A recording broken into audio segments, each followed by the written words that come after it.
We're sitting down with Michael Scheuer, the man who had served in the CIA for more than 20 years, up until 2004.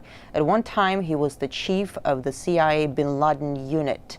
Then he went and exposed how counter-effective Washington's methods were in the fight against terror. He looked at the U.S. through its enemy's eyes. In fact, it's the title of one of his books called Through Our Enemy's Eyes. I'm very pleased to have the chance to interview you, Thank Mr. you. Scheuer. I'm glad to be here. Bin Laden is gone. Who is Washington's number one enemy now? Washington's enemy is an enemy that doesn't exist. We're fighting an Islamic enemy that Washington believes is out to kill us because we have elections, because we're free, because we have women in the workplace. It's an enemy that doesn't exist. It didn't exist when bin Laden was alive. It doesn't exist now. America is being attacked because of its foreign policy in the Muslim world, because of its support for Israel, because of its support for the Saudi police state, because of its presence on the Arab Peninsula. And until we accept that, until Americans can say to each other, whether you support aid to Israel or not, our relationship with Israel is causing this war, we are not going to be able to defeat this enemy. And Israel itself as a country is not the problem. The real problem is the leaders of the Jewish American community in the United States who influence and corrupt our Congress to support Israel when we have no interest there. You imply that the Israeli lobby is dragging the United States into the wars, into Absolutely. the conflict? They're absolutely dragging us in. Iraq was a war that was proffered or was called for mainly. Then let me ask you this. Yeah. The situation in the region, in the wake of all these revolutions in the Middle East and North Africa, Yes. You can pretty much describe it as turmoil. Turmoil is no good for Israel. Isn't there a contradiction to what you're saying? Well, the American political establishment is caught between two things. They're extremely pro-Israel, and they're almost Marxist in their belief that democracy and the spread of democracy is inevitable in all places, in all peoples, at all times. And so they need to protect the Israelis, but they can't say what is a reality. For example, there is not going to be a democracy in Tunisia or Libya or Egypt that in any way resembles democracy in the West. And yet what they've done is create anarchy. They've created a situation where the only beneficiaries are the Islamists. The guns that have flown out of Egypt, out of Tunisia, out of Libya to the Islamists have been enormous in their volume. And the prisons that were opened in Egypt, Tunisia, and Libya have reinforced the Islamist groups across the world. So their mindless pursuit of secular democracy, at the end of the day, endangers the stability of the region and probably the whole world. Are you saying we're going to see further radicalization of the region? Oh, especially in Africa. Yes, ma'am. The guns that are flowing out of the three places where there were Arab Spring revolts are going to cause problems in Somalia, across North Africa, and in Nigeria. Let's talk about Syria. Yes. Syria says the earth will start shaking if anyone intervenes in their internal affairs. How badly does the U.S. Is the U.S. trying to interfere? Oh, I think we're interfering unconscionably. Until they removed the U.S. ambassador, he was running around the country trying to encourage groups to overthrow the Syrian government. That is not the role of any diplomat, United States or Russian or Chinese or British.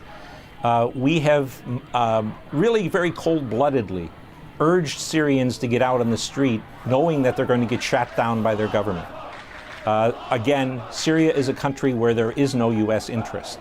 Since I was a little boy, we've been afraid of the Syrians, and if you look at the map, it's hard to imagine that little blot of country called Syria could be a threat to the United States. The CIA has reportedly worked with the Syrian opposition for years. Well, I'm not sure we worked with the Syrian opposition. We've certainly worked with the Syrian WikiLeaks government. cables. Well, I haven't. Yeah. Well, then, if it's there, it's there. But our relationship with the Syrians is really a relatively unimportant one. But again, it's another very good example of the dichotomy in the thinking of American leaders. Because as we call for democracy in Syria, if Assad goes, Israel's security goes straight down. If the region becomes a complete mess, doesn't Washington see any dangers to Israel? I mean, with Iran involved, it won't be pretty. I think that's exactly right, ma'am. I don't know what the thinking is, except that they have come down on the belief that democracy is better for everybody. And the truth is, American and Western foreign policy interests in the Middle East have depended for 50 years on the maintenance of tyranny. Tyranny that gave us access to oil, tyranny that protected Israel, and in the last 20 years, tyrannies that persecuted Islamists to protect us. All of that is going by the wayside. And to the Israelis' credit, the Israelis are the only ones who have stood up and said, democracy may not be very good for our security, and they couldn't be more correct. About Iran, what's Washington's plan for Iran? Whatever Israel's plan is for Iran. Both parties, Republicans and Democrats, are deathly afraid that the Israelis will attack them off their own hook. And if Israel attacks Iran, the Americans will get blamed for condoning it, whether we did or not. So I think what we're seeing is a slow, almost inexorable advance toward some kind of a conflict with Iran. What do you make of these recent accusations that the Iranian government was trying to kill the Saudi ambassador in Washington? I'm not in a position to know whether or not the information was accurate. But when I was a young intelligence officer, I worked against Iran and Lebanese Hezbollah. And I can tell you, in the 90s, they were meticulous in covering their tracks and only using as agents of terrorism their own people. The plot that was described by the Attorney General of the United States is a comic opera. Through a Mexican drug cartel. Yeah, and to believe that the Iranians would risk war with the United States, Israel, and much of NATO to kill a Saudi ambassador who was not even part of the royal family, that's hard for me to believe. Let's talk about Libya. Libya is in ruins in the wake of NATO bombings. Yes. It's brimming with weapons. Yes. An al-Qaeda flag was planted over a courthouse in Benghazi. Yes. How good of a playground is Libya for people with radical agendas? Very strong Islamist presence in Libya. Since the war against the Soviets in Afghanistan, Libya has sent as many of its people to fight in those insurgencies, the Islamist insurgencies, as any other country in North Africa, maybe outside of Saudi Arabia. The Libyan Islamic Fighting Group fought a long time against the Soviets.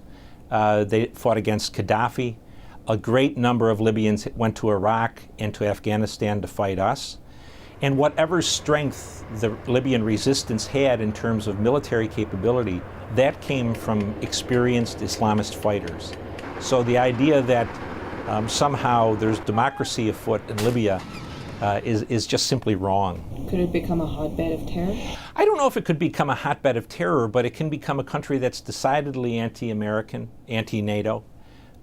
It can be probably less a hotbed of terror than a country that is vastly unstable. It seems the U.S. is almost creating grounds for terrorists to surge and then goes out fighting them. We see it in Pakistan. They got the whole nation alienated because of the strikes. A lot of people want revenge. How efficient is that? We are very efficient in this day and age, in the last 20 years, in creating enemies. We're not very efficient in creating security for the United States. We have the best educated population in the world, and we have the people with the littlest amount of common sense. How many times have we heard Mr. Clinton, Mr. Bush, Mr. Obama say, this has nothing to do with religion, this is not a religious war, this is a bunch of people who are just madmen. We are definitely fighting a religious war. And until we come to realize that, we are never going to be able to defeat it. In fact, we're encouraging the growth of a new generation of people who are going to fight us. The U.S. is pulling its troops out of Iraq, but at the same time, it's boosting its military presence in the Persian Gulf. More ground troops are planned to be deployed. New drone bases are being built. What do you make of such expansion?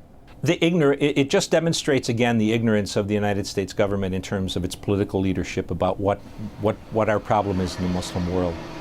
The key point of formation for al-Qaeda was the presence of U.S. military forces on the Arabian Peninsula. 15 years after they declared war on us, we're now going to take people out of Iraq and put them in Kuwait and Bahrain and Saudi Arabia, reinforcing our presence on the Arab Peninsula.